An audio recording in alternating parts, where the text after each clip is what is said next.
Hello and welcome back to the Phillian Plays YouTube channel. As of the time of this recording, we are right off the heels of Star Citizen's Citizencon 2024 in Manchester, United Kingdom. We're going to take a quick look at the ships that we can expect to be either released or worked on between now through 2025. If you just want the Cliff Notes version, I'll put my predictions on screen now.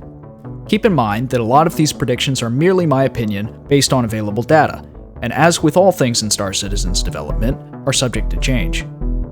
Now the first panel we're going to take a look at shows the silhouettes of ships they'd been working on since Citizencon of 2023 last year. All but 4 of these have been released to date. 3 of the 4 remaining, being the Crusader Intrepid, Mirai Guardian, and Polaris, are planned for release before the end of the year, with the Polaris being confirmed for the International Aerospace Expo, or IAE, in November of this year. Now this is just a theory, but I would guess that they would release the Idris at the same time as the Polaris, so that there can be a natural adversity and emergent gameplay between the two. The Legionnaire unfortunately got bumped from this list, being withheld due to hacking and boarding gameplay needing more time in the cooker. Now before moving on to the ship silhouettes for 2025, I want to mention that we've got a pretty exciting IAE ahead of us. In addition to the Polaris, we have a newcomer in the form of the Starlancer Max. This is a large utility ship in the same category as things like the 600i exploration model, and should be a good successor to the Freelancer Max, for players that want to continue doing a little bit of everything in the next tier. There are 2 additional variants of the Starlancer, the TAC, an assault variant, and the BLD, a construction variant, both of which will likely be released farther down the pipeline. In addition to the Starlancer and Polaris, we will likely see a medical variant of the Terrapin, something which I'm personally very happy about, along with the Crusader Intrepid mentioned previously. Both of these were shown in the Expo Hall during their respective teasers. The Intrepid appears to be an advanced starter ship, not at all dissimilar to the Nomad, complete with its own small interior. It appears to be armed with a few small missiles, as well as a single Kronig FL series laser cannon, hopefully the first one in the game larger than a size 3. In the footage here, it looks like it could be maybe a size 5, similar to the Vanguard's main gun. Let's have a quick look at just some, emphasis on some, of the vehicles that we're working on in the next 12 months. Our first silhouette is of the Argo CSV fabrication model, which had been announced in an earlier panel detailing base building. This will be one of the entry-level base construction vehicles for the profession, currently second from the smallest in capability. Next we have the Greycat CAV, which could be Greycat's competitor to the Ursa Rover. It appears to have off-road tires, mud flaps at the rear, and a turret on top, but its role and functionality is otherwise unknown. This one appears to be a Spartan variant built on the Atlas chassis. Now, contrary to popular belief, this might not be the base building model we saw in last year's Citizencon. It is of course entirely possible that they significantly changed the concept for it. Alternatively, it could also end up being either a scanning, ground fueling, or medical variant. The next 2 are fairly self-explanatory, this one being the Mark II variant of the Hornet Ghost, and this one the Mark II variant of the Hornet Tracker. This appears to be the medical Terrapin teased earlier, as evident by the gurney next to it, but it could just as easily end up being an additional new variant as well.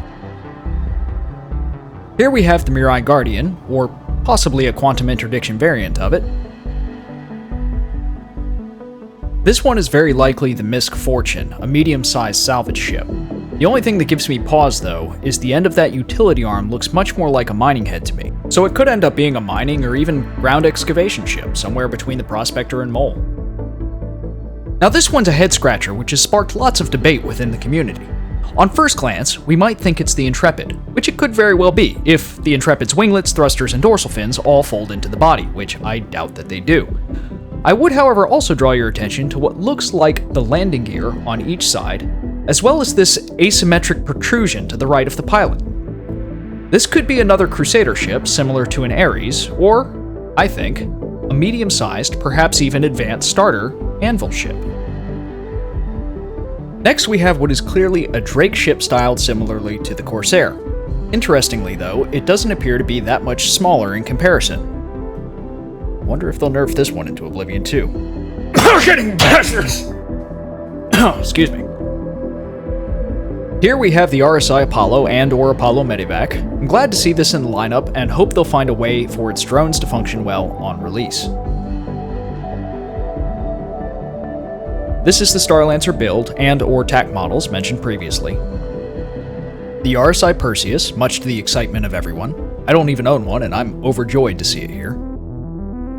The Drake Ironclad and/or Ironclad Assault.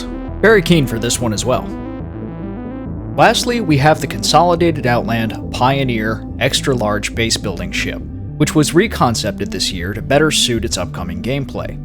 Work on the Pioneer will have already begun by the time this video goes live. Now, this obviously isn't an exhaustive list, and John Crew did confirm in various conversations that CIG is actively making good progress on ships beyond what was shown at Citizencon, which is fantastic news for the ship backlog.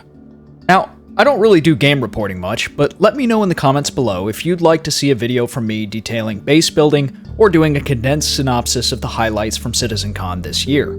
Presently, I would advise tempering expectations and not going crazy buying ships until CIG can get their act together and maybe show a little humility for the massive mistakes they've made this year. I think it's important to reflect on the fact that this game will outlast any individual egos wrapped up in its development. If, however, you're new to Star Citizen and interested in giving it a go for free, there's usually a free fly event during IAE in the latter half of November. You can use my code during account creation to get some extra in-game currency, and if you decide to purchase the game later on, you can use it to receive any promotional goodies that may be running at the time. The 4.0 patch, which includes our second official star system, is currently in testing, so expect performance to be rough at best until the excitement dies down and they can work out the kinks. If you enjoyed this video, drop a like and a sub.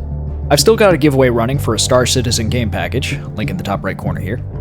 Thank you very much for watching, and I'll see you around the verse.